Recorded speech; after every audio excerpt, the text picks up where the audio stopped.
হে guys, আসসালামু আলাইকুম। Welcome to my another video. আশা করি তোমরা সকলেই ভালো আছো। আমি আল্লাহর রহমতে অনেক বেশি ভালো আছি। তো আজকে তো আর্জেন্টিনার খেলা ছিল। কে কে খেলা দেখছো আগে এটা কমেন্ট করে জানাবা।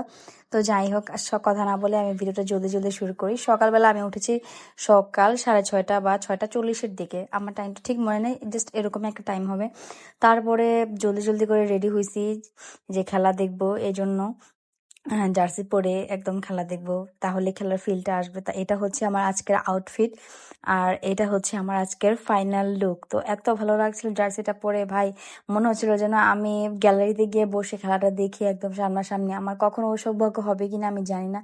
তো যাই হোক, তারপরে এই যে দেখো আমাদের জার্সিতে 3টা স্টার, একটা স্টার এখনো লোডিং আছে, জানি না হবে কিনা। তো যাই হোক, খেলায় হার জিত আছেই, তো সেটা বড় কথা নয়। বড় কথা হচ্ছে আমরা খেলাটাকে উপভোগ করি। তারপরে এইটা হচ্ছে প্রথমে যেটা আর কি অফসাইডের গোল ছিল, সেটা আমরা প্রথমে অনেক বেশি এক্সাইটেড হয়ে গিয়েছিলাম, ভেবেছিলাম এই বুঝি গোলটা হয়ে গেল।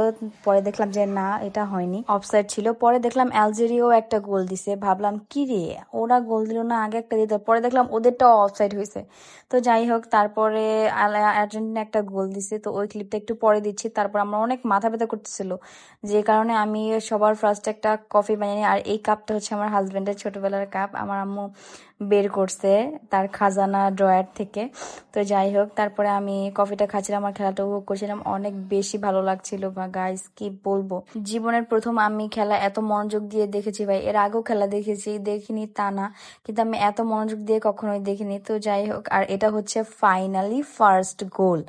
তখনও আমরা অনেক বেশি কনফিউজ ছিলাম যে এটাও কি অফসাইড হলো কিনা। পরে যে রিভিউতে বারবার দেখলো যে না। তারপরে এইটা হচ্ছে সেকেন্ড গোল। সেকেন্ড গোল দেওয়ার পরও আমরা অনেক বেশি এক্সাইটেড হয়ে গেছিলাম, আমরা অনেকক্ষণ খেলা দেখছিলাম। কিন্তু এখানে একটা টুইস্ট আছে, কি জানো, 2টা গোল হওয়ার পর যখন হাফ এন আওয়ার হয়েছে, তখন ঠুস করে কারেন্টটা চলে গেছে। আর ওই মুহূর্তেই থার্ড গোলটা হয়েছে, বাট ওইটা আমি ফোনে দেখেছি। আমি ফোন থেকে তো রেকর্ড করতে পারিনি, তোমাদেরকে দেখাতেও পারলাম না, সরি। তারপর রায়নের আব্বু নাস্তা করতে চলে আসে। উনি আবার ব্রাজিল সাপোর্টার, উনি আমাদেরকে অনেক রকমের ধর্ম আবি জাবি অনেক কিছু দেখাইতেছিল। তো যাই হোক, যে কারণে আমি আর ভিডিও ক্লিপস নিতে পারিনি। তো তারপরে খেলাধুলা শেষ করে আমরা খাওয়া দাওয়া করতে বসে গেলাম, কারণ টান টান উত্তেজনায় খেলা দেখেছি, প্রচুর ক্ষুধা লেগে গেছে। তো যাই হোক, তারপর এদিকে কাকি বউয়া রান্না করছে, মুন্সিগঞ্জের ঐতিহ্যবাহী বউয়া। তারপরে আমি খাওয়া হাত ধুয়েই আমি খেতেও পাইনি, আমার একটা পার্সেল চলে এসে ওইটা সেটা রিসিভ করতে আমি চলে গেছি।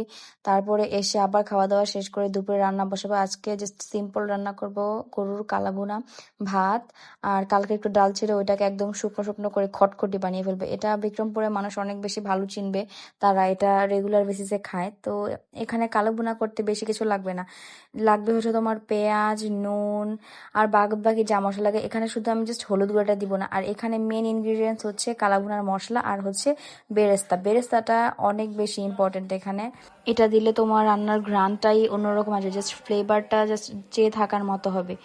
আর এইখানে যে আমি কালাভুনা মশলাটা ইউজ করছি, এটা আমি নিজের হাতে বানিয়েছি, এটা আমার নিজের ওন রেসিপি।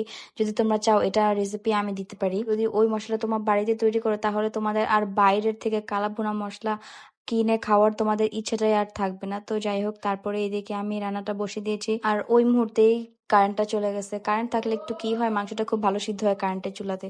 আর এদিকে আমার ছেলে এই বিলুটার সাথে কথা বলতে বলতে ভয়ে ঘুমিয়ে গেছে, কি বলবো আর।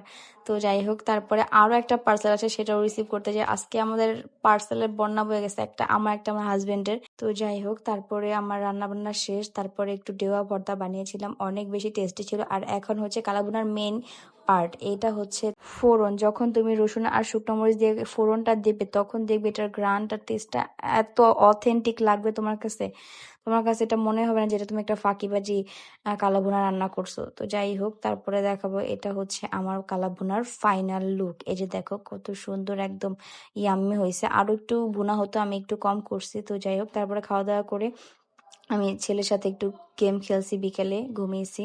আর দেখো, আমার ছেলে সব খেলনা বাইরে ফেলে দিছে, আর পরে ওর জন্য খিচুড়ি রান্না করেছি। আর নেক্সট ভিডিওতে দেখাবো যে আমি কি কি পার্সেল অর্ডার করেছি আর কি কি প্রোডাক্ট আছে। So by.